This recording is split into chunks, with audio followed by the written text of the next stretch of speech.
असं नाही, तुम्ही तसं आचरण करा. संभाजी राजाने बलिदान दिलं, धर्माचं रक्षण केलं महाराज. असं संभाजी महाराजांचा एक अंगण आहे की त्यावर घाव केला नाही त्या मुघलांनी.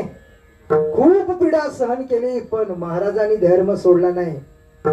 आपली पोरं गुटकं खाऊन गटारीत पडतात, कधी धर्म राखतील, कधी सुर होतील. एखाद्या मुलाला तुम्ही सांगा, आता बघा इथे कोण आहे तरुण, सांगा दाखवा. हे दोन सोडले, इथे दोन सोडले आणि मी सोडलो. हा तिथे ती दोन पोरं आहेत. एवढीच काय गावामध्ये या परिसरातले आता माणसं आहेत, एवढीच काय काय तरुण मुलं होतच नाही की लहान जन्मालाच येत नाही मुलं. विषय आहे ना, बरोबर. आपणच आपल्या मुलांना जिजाऊनी शिवाला घडवलं म्हणून तो संभाजी पण घडला. शिवाजी महाराजांचा मुलगा. आई व त्या आपली मुलगी जर आपल्या समोर स्कर्ट भरून जर बाहेर जात असेल तर आईने सांगावं ना, शिवाजी महाराजांना कोणी घडवलं? आईने. मग आपली मुलं चुकतात तर त्याच्यातच कोणाचा, वडिलांचा का आईचा? वडिलांचा आहे धाक त्यांना, पण सगळं शिक्षण द्यायचं काम आईवर असतं, संस्कृत करणं.